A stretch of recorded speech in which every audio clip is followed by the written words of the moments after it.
नमस्कार, मैं ज्योतिषाचार्य पंडित राजेश अवस्थी आप सभी दर्शकों का आपके अपने YouTube चैनल कुंडली किस्मत की पर बहुत बहुत स्वागत करता हूं।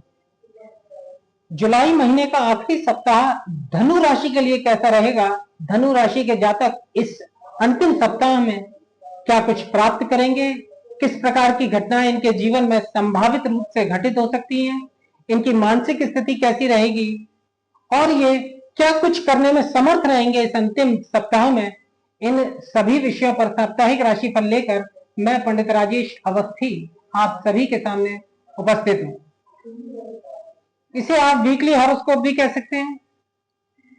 साप्ताहिक राशिफल में चंद्रमा की स्थिति सर्वाधिक महत्वपूर्ण होती है, क्योंकि हमारे दैनिक जीवन के क्रियाकलापों, कार्य व्यवहारों और दैनिक जीवन में घटने वाली घटनाएं, इन सभी का अच्छा बुरा अनुभव हम चंद्रमा के द्वारा ही प्राप्त करते हैं, क्योंकि चंद्रमा हमारे मन और मस्तिष्क का नैसर्गिक कारक ग्रह है।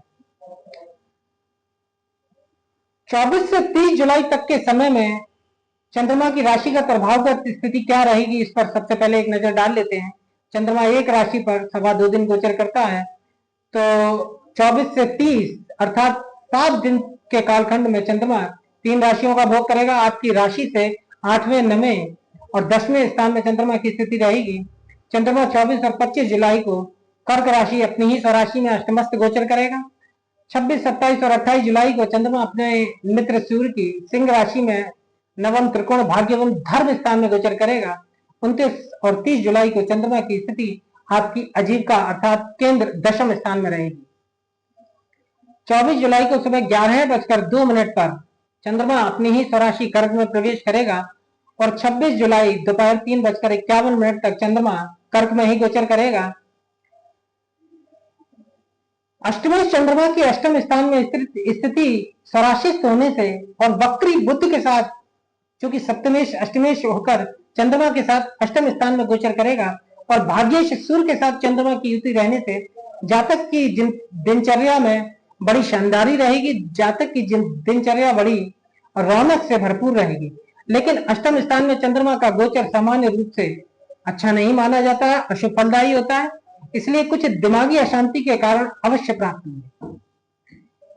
इसके साथ साथ जातक भूमि, वाहन एवं संपत्ति का अच्छा योग प्राप्त करेगा।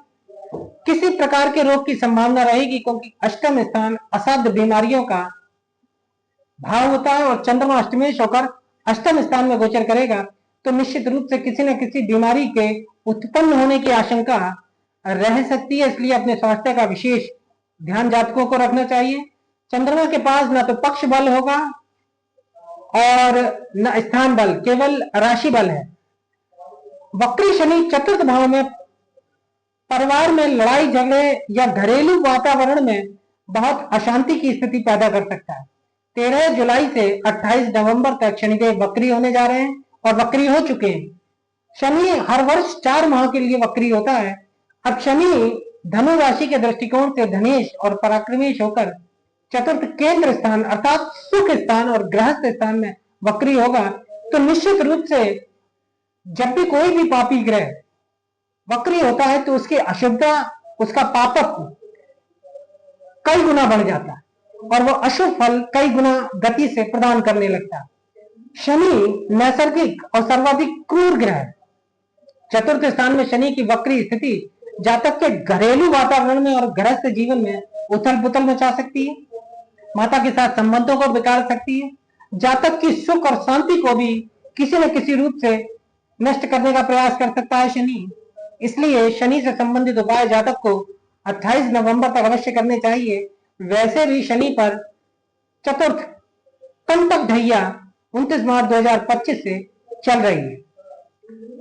इसके साथ साथ नवमेश सूर्य के साथ चंद्रमा का गोचर तीर्थ यात्रा पर जाने के लिए जातक को उत्साहित और प्रेरित करेगा। वैवाहिक जीवन और दाम्पत्य जीवन में अशांति के कारण निश्चित रूप से बन सकते हैं, क्योंकि सप्तमेश बुध अष्टम स्थान में अष्टमेश चंद्रमा के साथ में बना हुआ है। साझेदारी के व्यापार में हानि या धोखे की स्थिति मिल सकती है। वाहन चलाते समय जातक को निश्चित रूप से विशेष सावधानी बरतनी चाहिए। जीवन साथी की बीमारी को लेकर भी जातक चिंतित रह सकते हैं। अष्टमस्थ चंद्रमा वक्री बुध के साथ युति होने से अचानक धन की प्राप्ति के योग प्रबल रूप से बने हुए हैं। गया हुआ धन आपको पुनः प्राप्त हो सकता है। धन के संबंध में कुछ चिंताएं रह सकती है। 26 जुलाई को दोपहर 3:51 पर चंद्रमा सिंह राशि में प्रवेश करेगा और 28 जुलाई रात्रि 12:03 तक चंद्रमा की स्थिति सिंह राशि में ही रहेगी। क्योंकि भाग्येश सूर्य और अष्टमेय चंद्रमा का यहाँ स्थान परिवर्तन होगा, इसलिए जातक का भाग्य पक्ष निश्चित रूप से कमजोर रहेगा। जातक का भाग्य महत्वपूर्ण कार्यों में उसका साथ नहीं देगा। इसके साथ साथ धर्म कर्म और धार्मिक कार्यों में भी जातक की रुचि लगभग ना के बराबर हो सकती है या बहुत कम रुचि रहेगी। इसके साथ साथ भाई बहनों से मतभेद के कारण भी पैदा हो सकते हैं। चंद्र मंगल का लक्ष्मी योग निश्चित रूप से जातक को धन की प्राप्ति कराने में समर्थ रहेगा। संतान को लेकर अत्यधिक जातक विचारशील रहेंगे। खर्चा विशेष रहेगा। बाहरी स्थानों से अच्छा संबंध जातक को प्राप्त होगा। भाग्य और बुद्धि के योग से खर्च की शक्ति को आगे चलाएंगे। बुद्धि में कल्पनाशीलता और भावुकता और संवेदनशीलता की अधिकता रहेगी। प्रेम संबंध को लेकर काफी मन मंथन करेंगे। लॉटरी सट्टे से अचानक लाभ की स्थितियां बनी हुई हैं। 28 जुलाई को चंद्रमा कन्या राशि में रात्रि 12:03 पर प्रवेश करेगा और 30 जुलाई अर्थात जुलाई के अंतिम दिन तक चंद्रमा कन्या राशि में ही रहेगा। कारोबार, नौकरी और व्यापार स्थान का स्वामी दशमेश बुध अष्टम स्थान में वक्री गोचर कर रहा है। दैनिक रोजगार का स्वामी भी बुद्धि है, क्योंकि अष्टम स्थान में वक्री स्थिति में है। बुध का वक्री होना निश्चित रूप से धनु राशि के जातकों के लिए किसी बड़े और अचानक लाभ का संकेत देता है। लेकिन दशमेश का अष्टम स्थान में चले जाना या गोचर करना कारोबार, नौकरी और व्यापार के दृष्टिकोण से अच्छा नहीं माना जाता है। अष्टमेश चंद्रमा दशम स्थान में और दशमेश बुध अष्टम स्थान में स्थान परिवर्तन करेंगे। अतः नौकरी, कारोबार और व्यापार में कहीं ना कहीं जातक कुछ बाधाएं प्राप्त कर सकता है और गलत तरीके से निश्चित रूप से जातक अधिक मुनाफा खाने का या धन पैदा करने का प्रयास अवश्य करेगा। आजीविका को लेकर जातक चिंतित रह सकते हैं। जीवन निर्वाह को लेकर भी जातक मन मंथन करेंगे। पिता के सुख में निश्चित रूप से कमी रहेगी, क्योंकि नवमेश सूर्य जो कि पिता का कारक है अष्टम स्थान में गोचर करेगा और अष्टमेश दशम स्थान में रहेगा, तो पिता से मनभेद या मतभेद की स्थितियां रह सकती हैं। वक्री शनि के दशम स्थान और चंद्रमा पर दृष्टि धन को लेकर काफी संघर्ष करा सकती है, अर्थात कठिन परिश्रम और मेहनत से ही जातक को धन की प्राप्ति हो पाएगी। जातक की प्रगति में वक्री शनि आजीविका के क्षेत्र में निश्चित रूप से बाधाएं प्रदान करेगा। जातक की पदोन्नति और तरक्की को रोकने का प्रयास करेगा। इसके साथ साथ योग्यता के अनुरूप जातक को सफलता मिलना मुश्किल होगी। अपनी स्वार्थ सिद्धि करने के लिए जातक अनुचित कार्यों का निश्चित रूप से या अनुचित उपायों का निश्चित रूप से सहारा लेगा। कार्य को लेकर जातक निश्चिंत रहेगा, क्योंकि छठे स्थान का स्वामी शुक्र 26 जुलाई तक छठे स्थान में ही गोचर करेगा।